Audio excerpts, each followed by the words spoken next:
warahmatullahi wabarakatuh. Waalaikumsalam warahmatullahi wabarakatuh. Selamat pagi, salam sejahtera untuk kita semua. Selamat pagi. Yang saya hormati Bapak dan Ibu, di sini saya sedikit menyampaikan tentang yaitu budaya positif. Yang mana kita ketahui di sekolah ini mesti kita laksanakan dan mesti kita terapkan. Apa itu budaya positif? Budaya positif adalah nilai-nilai keyakinan dan kebiasaan di sekolah yang berpihak kepada murid. Tujuannya apa?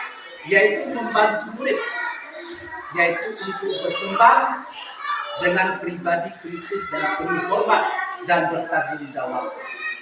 Nah, jadi dalam penuntunan ini murid kita beri keleluasaan untuk mengembangkan diri. Dalam langkah tersebut kita harus sebagai guru mampu yaitu mengontrol.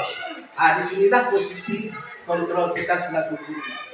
Ya, dari situ murid itu mempunyai kebutuhan, yaitu namanya kebutuhan dasar manusia. Pertama, kebutuhan bertahan hidup, dan kedua, kebutuhan untuk diterima, dan ketiganya, kebutuhan untuk pengakuan, dan keempat, kebutuhan akan bebas, dan kelima, kebutuhan akan kesenangan. Ini menurut pendapat William Fraser. Ya, dari kebutuhan tersebut, ya kita yaitu kebutuhan bertahan hidup. Kebutuhan bertahan hidup ini seperti kita sebagai orang tua dan guru memberikan sandang dan pangan. Ya, otomatis di dalam keluarga dan di dalam sekolah ini.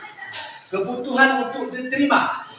Bagaimana murid itu merasa diterima di tempat dia belajar. Tidak ada yang namanya bully. Dia merasa senang belajar untuk sesama temannya. Itu yang kebutuhan tindakannya akan diterima. Yang kedua, kebutuhan pengakuan. Ya, pengakuan itu yaitu seperti dia menguasai pelajaran.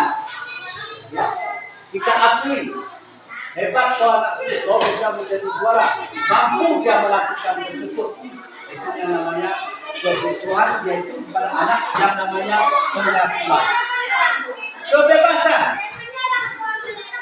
Kebebasan tersebut anak-anak bisa memilih dalam proses belajarnya, ya, bagaimana dia mendapatkan pelajaran yang baik. Apa yang dia kehendaki, itulah yang mesti kita terapkan, yaitu dengan kebutuhan akan kebebasan, ya, kebutuhan akan kesenangan. Senang dia melakukan pembelajaran itu. Coba kita lihat tingkatan kemampuan anak-anak. Dia tidak suka contohnya pelajaran matematika. Kita tidak bisa memaksakan. Beginilah Bapak Ibu caranya dalam suatu yaitu memenuhi kebutuhan dasar pada manusia untuk pendidikan. Yaitu baru kita masuk ke dalam posisi kita sebagai guru yang namanya itu yaitu posisi kontrol. Posisi kontrol seorang guru, ya, kita sini bisa melihat yaitu ada namanya penghukum. Nah, ini yang mesti kita hindari. Kalau penghukum itu, kau berbuat salah, nah, kau harus dihukum seperti ini. Dan nada bicara itu mesti keras, itu namanya penghukum. Yang kedua, merasa berbuat salah. Di sini nadanya lebih lembut. Ya, kalau teman kita tahulah sendiri kepada anak-anak kita bisa melakukan teman. Di sini penjelasannya Bapak Ibu kita bisa lihat kembali yaitu penghukum menggunakan hukuman fisik ataupun verbal. Artinya hukuman fisik inilah yang kita selaku guru yang mesti kita hindari pada zaman sekarang ini. Tidak bisa lagi kita yaitu melakukan penghukuman yang menggunakan hukuman fisik ataupun verbal. Ya, ini yang perlu kita hindari karena sudah diundang-undangkan perlindungan anak. Yang kedua, membuat rasa bersalah. Posisi ini biasanya di guru akan bersuara lebih lembut.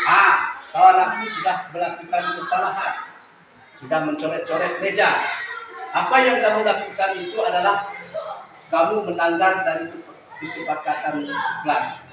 Teman, pada posisi ini tidak menyakiti murid, namun tetap berupaya mengontrol murid melalui persuasif.